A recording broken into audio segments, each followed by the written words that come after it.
নারীদের ৬টি এমন ভুল রয়েছে যেগুলোর কারণে সংসারে অভাব অশান্তি লেগেই থাকে এবং ওই সংসারে স্বামীও কখনো উন্নতি করতে পারে না, ডেভেলপ করতে পারে না। আমার মা বোনদেরকে মনে রাখতে হবে, তারা যদি তাদের পরিবারটাকে, তাদের সংসারটাকে ইবাদতের জমিন মনে করে, তাহলে এই সংসারটা জান্নাতের স্বর্গরাজ্যে পরিণত হয়ে যায়। কারণ একজন নারীর, একজন স্ত্রীর চরিত্র, আচার আচরণ, ব্যবহার, অভ্যাস, এগুলো শুধু তার জীবনের উপরই প্রভাব পড়ে না, বরং এগুলো তার স্ত্রী, এগুলো তার সন্তান সন্ততি, স্বামী এবং পুরো পরিবারের উপর প্রভাব পড়ে। এজন্য একজন নারীর চরিত্র, আচরণ, অভ্যাস, এগুলো সবকিছুর প্রভাব পড়ার কারণে শুধুমাত্র নারীদের এই ৬টি সাধারণ কমন ভুলের কারণে, যেগুলো অনেক মা বোনরা করে থাকে অথচ সে বুঝেও না, যেগুলোর কারণে সংসারে অভাব অনটন অশান্তি বিপদ বালা মুসিবত একটার পরে একটা লেগেই থাকে।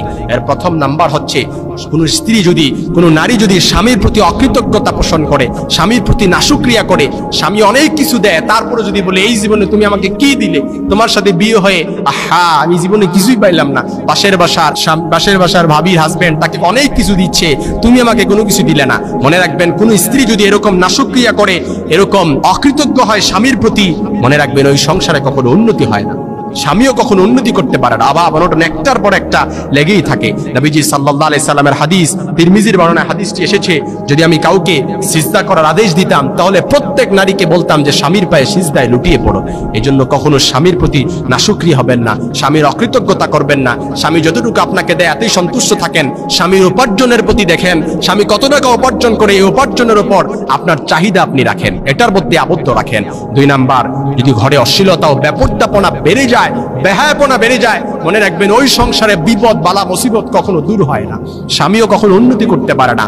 অনেক স্ত্রী আছে বেশি আল্টা মডার্ন শাস্তি যে পার্লারিং করে, মেকআপ করে, সাজুগুজু করে বাহিরে বের হয়, এমনকি অশ্লীলতা বেহায়াপনা ঘরের মধ্যেও সে জারি রাখে, যেমন করে গান, মুভি, এমনকি এমন অশ্লীল দৃশ্যগুলো সে জারি রেখে, যার কারণে ওই সংসারে ফেরেশতাও আসে না, ওই পরিবারে ফেরেশতাও আসে না, আর যেই পরিবারে ফেরেশতাদের আনাগোনা থাকে না, ওই পরিবারে রহমত আর বরকত থাকে না। ৩ নাম্বারে, অপচয়, অর্থাৎ অহেতুক অপচয় এমন ভাবে বেশি করা, এমন ভাবে খরচ করা, যার কারণে যেই সংসারে অপচয় বেশি থাকে ওই সংসার থেকে আল্লাহ তাআলা রহমত উঠিয়ে নেন।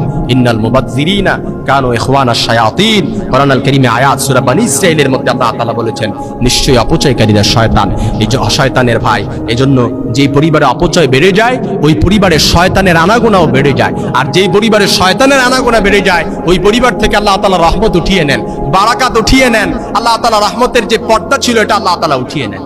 ৪ নাম্বারে, মনে রাখবেন স্বামীর অর্থে অন্যের সামনে অহংকার করাও, তাকে ছোট করে দেখা। আপনার স্বামী অনেক টাকা ইনকাম করে, আপনি অন্যকে, অর্থাৎ অন্য বোনকে, আপনি আপনার স্বামীর অর্থ দেখিয়ে আপনি অন্য বোনকে খোটা দেন, অহেতুক অহংকার করে অপর বোনকে আপনি খোটা দেন, তার সামনে দাম্ভিকতা দেখান।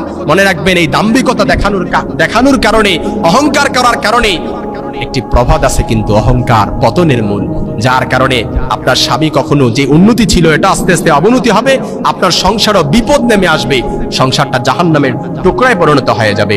সেই মুসলিমের বর্ণনায় আমরা কিন্তু একটি হাদিস অনেকেই জানি, অহংকারকারীকে আল্লাহ তাআলা কখনোই পছন্দ করেন না। যারা অহংকার করে আল্লাহ তাআলা কখনোই তাদেরকে পছন্দ করে না, কারণ অহংকার এটা হচ্ছে আল্লাহর চাদর। ৫ নম্বরে, গীবত, পরনিন্দা, কুসন্দেহ, ঝগড়ায় অভ্যস্ত হওয়া, অর্থাৎ বেশি বেশি করে গীবত করা এবং খারাপ সন্দেহ করা, স্বামীকে নিয়ে খারাপ সন্দেহ করা, অহেতুক তর্ক করা এবং ঝগড়ায় লিপ্ত হওয়া। অনেক মা বোনদের এটা অভ্যাসে পরিণত হয়ে গেছে। স্বামী যদি একটু বাসার মধ্যে ফিরতে দেরি করে, অনেক স্ত্রী আছে দেখবেন অহেতুক স্বামীর সাথে তর্ক করে, অহেতুক স্বামীকে সন্দেহ করে ঝগড়ায় লিপ্ত হয়। এই তর্ক আর ঝগড়া এটা কিন্তু শয়তানের পক্ষ থেকে আসে। আর ভালো করেই জানি, শয়তান যদি পরিবারে থাকে, সংসারে থাকে, ওই সংসারে রহমত থাকে না, ওই সংসারে আল্লাহ তাআলার বরকত থাকে না।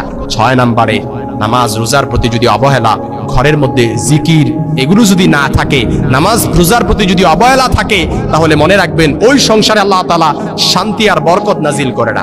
আল্লাহ তাআলা সূরাতুত তাহার মধ্যে বলেন, ওয়ামান আ'রাদা আন যিকরি ফাইন্না লাহু মাঈশাতান দানকা, যে আমার রিজিক থেকে মুখ ফিরিয়ে নেয় তার জীবিকা হবে সংকুচিত।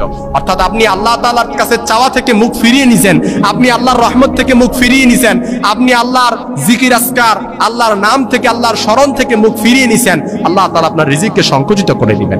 অনেক টাকা উপার্জন করতেন, অনেক আয় উন্নতি হতো, কিন্তু এখন দেখা যায় একটার পর একটা বিপদ ছাড়ে না। বালা মুসিবত একটার পর একটা নেমেই আছে। আহা, কিভাবে যে আমার মা বোনদেরকে বুঝায়। এজন্য মনে রাখবেন, শুধুমাত্র আমার মা বোনরা এই ভুলগুলো বেশি করে, এজন্য আমার মা বোনদের এই 6টি ভুল বেশি করার কারণে সংসারে অভাব, অনটন, অশান্তি একটার পর একটা লেগেই থাকে। এজন্য মা বোনরা আজকেই শুধরে নিবেন, আজকেই এগুলো থেকে নিজেদেরকে হেফাজত করবেন, প্রোটেক্ট করবেন।